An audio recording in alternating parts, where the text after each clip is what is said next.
Bismillahirrahmanirrahim. It's me Sayyid Muhammad Hassan Raza from mathemath.com. Let's start with question number 2 of exercise number 2.5. The statement of the question is write the conjugate of the following numbers.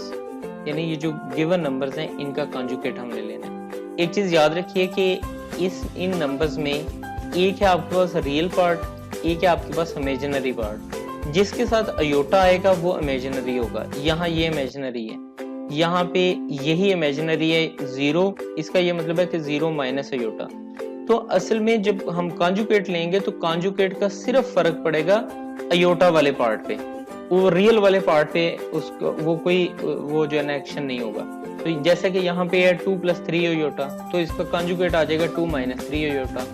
2 वाला part इसी तरह रहेगा, 3 aorta यहाँ plus का था, ये -3 aorta आ जाएगा। इसके बाद यहाँ पे 3 - 5 अयोटा है, तो ये यहाँ है -5 अयोटा, ये आ जाएगा +5 अयोटा। यहाँ माइनस अयोटा है, यहाँ प्लस अयोटा, इसका कॉन्जुगेट आ जाएगा। यहाँ -3 + 4 अयोटा है, तो इसका कॉन्जुगेट आ जाएगा -3 - 4 अयोटा।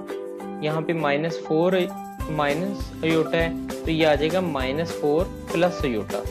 यहाँ पे अयोटा -3, तो ये आ जाएगा -अयोटा -3।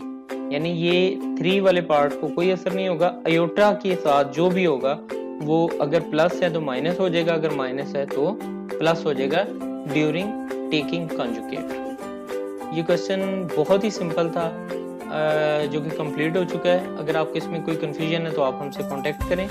हमारा यूट्यूब चैनल अवेलेबल है, आप उसे सब्सक्राइब करें ताकि हमारी लेटेस्ट वीडियोस आपको मिलती रहें। Thanks for watching mathemath.com।